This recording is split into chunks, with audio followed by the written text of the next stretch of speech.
Selamat datang kembali di channel Borneo Trader. Di video kali ini saya akan menganalisa untuk saham-saham dari sektor komoditas. Saham-sahamnya CPO, yang pertama ada TAPJI, kedua DSNG, ketiga BPT, keempat Getsco, kelima LSIP, keenam ALI, ketujuh SIM, kedelapan SSMS, dan dua yang di request Baja dan PDPP. Langsung saja ke saham pertama, ada TAPJI yang ditutup di harga 635 menguat 0,79%. Kalau dia transaksi asing net buy.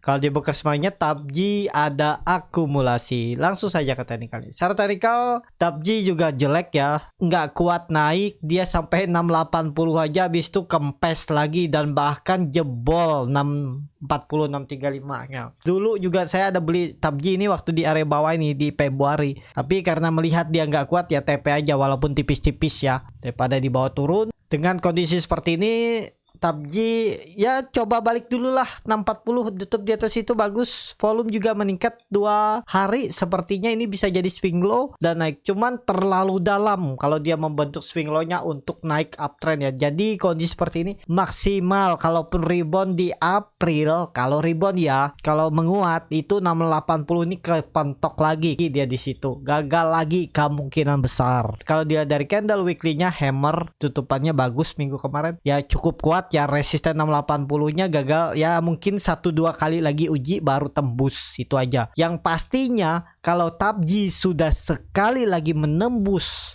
640 nih harus bertahan di atas 640. Ya, itu aja untuk TAPJI. Kalau dilihat harga CPO memang tertekan setelah mencapai 4.427 sempat naik, habis itu turun dan jebol. Support 3.800 juga jebol. Ini nggak tahu ada info apa, malah harga komoditasnya tertekan. Ini terlalu dalam ya, offset nih, jauh dari support kuatnya aja jebol. Jadi kalau dilihat harga CPO nya ini agak susah untuk menembus 3.800, bisa 3.200 lagi.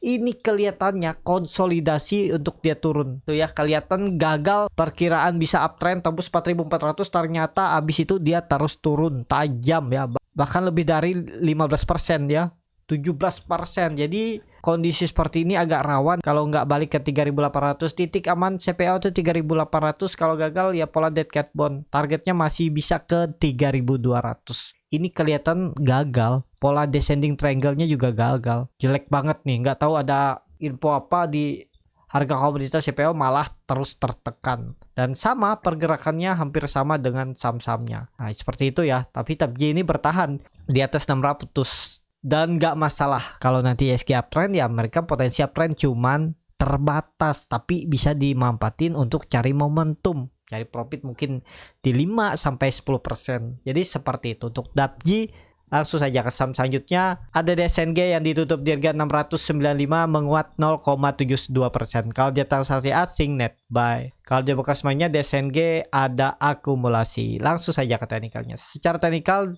DSNG sudah dipucuk lagi ya, sempat turun gara-gara waktu itu juga panik selling 2 minggu yang lalu, terus kemudian dia bertahan. Apakah mampu nembus? Kalau uptrend sih tembus. Tinggal nunggu ISG tembus 6.800 nih. DSNG bisa sepertinya beda dengan yang lain, targetnya 760. Masih akan berpeluang uptrend dan ya dia akan potensi menguji resistennya yang cukup kuat dari Maret 2022 ya, setahun yang lalu. Peluang besar ke atas karena nih volume meningkat. Ya, cuman kayaknya nih sih pro room create ya, rosingan aja nih kayaknya. Atau ada corporate action, sepertinya rapi aja volumenya ya. Nih, kayaknya sih ada corporate action, cuman nggak tahu ada info apa. Bagi teman-teman yang tahu bisa tulis di kolom komentar buat info-info yang lain juga ya. Dan seperti itu. Untuk DSNG langsung saja ke saham selanjutnya. Ada BPT yang ditutup di harga 56 sama harga penutupan hari sebelumnya. Kalau dia transaksi asing net sell. Kalau dia bukan semuanya BPT hampir sama aja antara akumulasi dan distribusi. Langsung saja ke teknikal. Secara teknikal BPT mantul dari 53 agak rawan ya. Memang titik amannya ini 55. Kembali turun di bawah itu, apalagi menyentuh 53, 52 tuh jelek lah. Titik amannya itu 60, di bawah 60 belum oke. Kalau mau aman ya tunggu di atas 60 baru beli. Kalau mau beli dari bawah, stop loss kalau dia tutup di bawah 53, 52, pokoknya tutup di itu tuh stop loss saja. Tapi lebih baik hindari lah daripada berharap di saham yang seperti ini. Masih banyak yang bagus kan. Kalau saham CPO ya bisa pilih TAPJI, DSNG yang lagi uptrend walaupun ada crossingan, nggak tahu ada crop protection apa, atau LSIP. L-shape di bottom nih 1000 nih. Harusnya dijaga apalagi kalau nanti ISG uptrend bagus nih. Jadi seperti itu ya untuk BPT, lebih baik jangan dilirik dulu lah. Jelek sahamnya. Seperti itu. Langsung saja ke saham selanjutnya. Ada Getsco yang ditutup di harga 90 menguat 2,27%. Kalau di transaksi asing net buy. Kalau dia buka sebenarnya Getsco ada sedikit akumulasi. Langsung saja ke teknikalnya. Untuk Getsco kondisi seperti ini ya, ini di level psikologisnya juga gak boleh turun lagi dari 90. Kalau dia turun dari 88 itu jelek lah indikasinya ya. Titik amannya ya 100.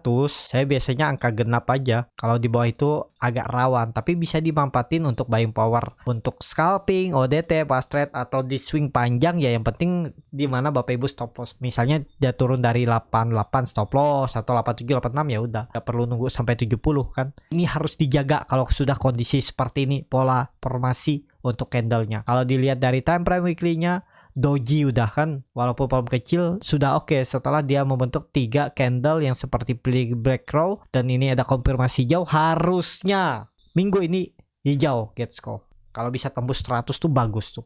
Berarti naik 10% lebih kalau tertarik. Tapi disclaimer on ya. Seperti itu untuk Getsco. Langsung saja ke saham selanjutnya. Ada L-shape yang ditutup di harga 1005 sama harga penutupan hari sebelumnya. Kalau dia transaksi asing malah net sell. Kalau di broker semuanya L-shape diakumulasi walaupun tipis. Langsung saja ke teknikal. Secara teknikal L-shape di level psikologis 1000 semoga bertahan ya.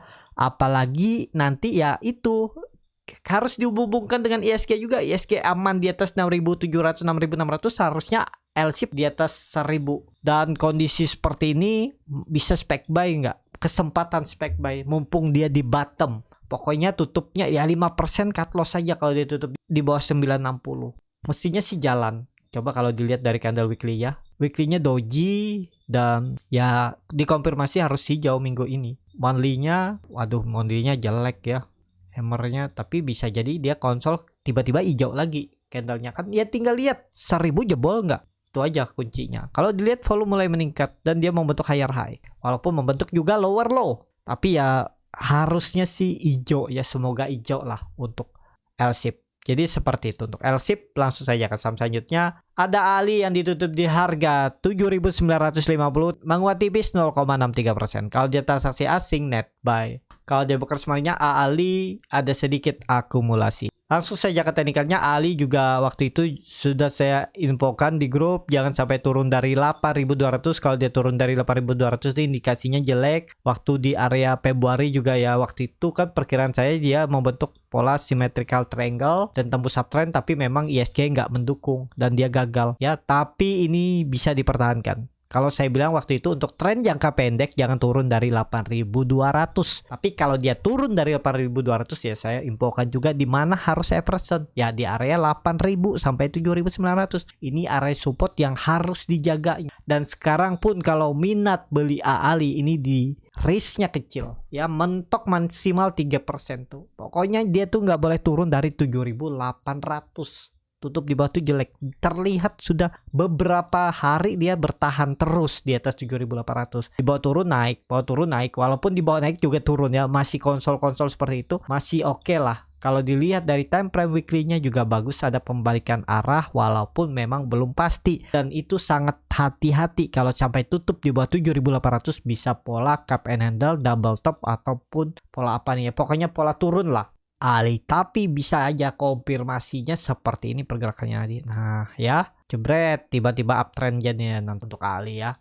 Perkiraan saya di Maret nih hijau, ternyata kalau di Maret ini merah malah ya, 4% malah turun. Agak susah sih kalau satu minggu dia menutup untuk biar candlenya hijau. Tapi apapun bisa terjadi di market. Yang pastinya untuk Ali tren jangka pendeknya jangan turun dari 7.800. Harga sekarang juga Ali masih murah. Seperti itu untuk Ali. Langsung saja ke saham selanjutnya. Ada SIM yang ditutup di harga 390 menguat 0,51%. Kalau dia transaksi asing nggak ada jual beli. Kalau dia broker semarinya SIM didistribusi. Langsung saja ke teknikal. Secara teknikal SIM juga jelek ya. Jebol 400 dan P dia bertahan di 380. Ya kalau nekat beli ini harga bottom. Apalagi ISG yang sinyalnya oke, harusnya nggak turun juga. Walaupun nggak terlalu berpengaruh ke ISG, tapi biasanya juga ngekor. Kalau ISG hijau juga nih. Supportnya 380 kalau tertarik untuk SIM. Kalau dilihat dari time frame weekly-nya ada pembalikan arah ya semestinya sih bisa hijau lah minggu depan untuk SIM. Seperti itu untuk SIM. Langsung saja ke saham selanjutnya. Ada SSMS yang ditutup di harga 1690 menguat 3,04%. Tapi lihat likuiditasnya sangat tipis. Kalau dia transaksi asing net buy. Kalau dia bekas mainnya SSMS ada distribusi. Langsung saja ke teknikalnya. Secara teknikal SSMS ini saham repo. Pergerakannya juga di maintenance. Kalau nggak salah ini satu grup sama John Lin ya. Kalau nggak salah. Nah, jadi kalau menurut saya sih hindarilah untuk SSMS. Tapi kalau tertarik ya boleh-boleh aja. Karena dia sendirinya yang uptrend ya. Yang lainnya kan downtrend. Jadi seperti itu. Untuk SSMS kalau dilihat dari time frame weekly-nya ekornya panjang karena ya gampang digambar atau dilukis karena likuiditasnya tipis. Ya ini fake bit paling. Jadi menurut saya sih nggak menarik. Tapi kalau tertarik ya boleh-boleh juga untuk SSMS. Seperti itu untuk SSMS, pakai aja supportnya 1600, jangan tutup di bawah itu. Langsung saja ke saham selanjutnya. Ada Baja yang ditutup menguat 13,53% ke harga 151. Kalau di transaksi asing net buy. Kalau di bekas sebenarnya Baja ada distribusi. Langsung saja ke teknikal. Secara teknikal Baja bagus, dia rejection area 140. Dengan kondisi seperti ini 140 kan nggak boleh jebol. Itu aja risknya ya hitung sendiri lah. Ini kalau benar swing low nggak boleh turun lagi dari 140. Targetnya kemana 180. Kalau ini jalan ya. Volume juga meningkat signifikan, tapi volumenya ini jelek, kadang ada kadang muncul. Ini volume signifikan juga ternyata diguyur, nggak pasti. Tapi kalau mau untuk tren jangka pendek semestinya kalau mau bagus jangan turun dari 140 untuk Baja. Seperti itu untuk Baja. Langsung saja ke saham selanjutnya. Ada PDPP yang ditutup menguat 5,35% ke harga 236. Kalau di transaksi asing net sell. Kalau dia bukan sebenarnya PDPP di distribusi. Langsung saja ke teknikal. Secara teknikal PDPP ini rejection 220 dijaganya dan ya bisa jadi itu swing low dan kembali akan mencoba kembali 240 250 nya. Ini sepertinya rejection ya, swing low. Seperti ini gambarannya. Ini kan dia berhasil menembus nih resistennya. Terus turun dan naik lagi. Oke nih harusnya PDPP ya, targetnya 250 260 itu. Mencoba kembali ke atas. Jadi seperti itu untuk PDPP. Cukup sampai di sini video kali ini. Terima kasih untuk Bapak Ibu dan teman-teman yang sudah menonton video ini sampai selesai. Apabila channel Borneo Trader ini bermanfaat dan bisa menjadi bahan pertimbangan Bapak Ibu dalam membeli, menyimpan dan menjual sahamnya, bisa klik tombol subscribe dan nyalakan lonceng notifikasi. Ada kritik, saran ataupun pertanyaan, bisa tinggalkan langsung di kolom komentar. Dan bagi Bapak Ibu dan teman-teman yang baru belajar trading, masih bingung memilih saham, bingung membuat trading plan, bisa join trading bersama Borneo Trader. Nanti dipilihkan saham-sahamnya dan dibuatkan trading plannya beserta chartnya dan juga free konsultasi portofolio. Kalau tertarik DM Instagram Borneo Trader. Sampai ketemu, tetap semangat dan semoga bisa terus cuan.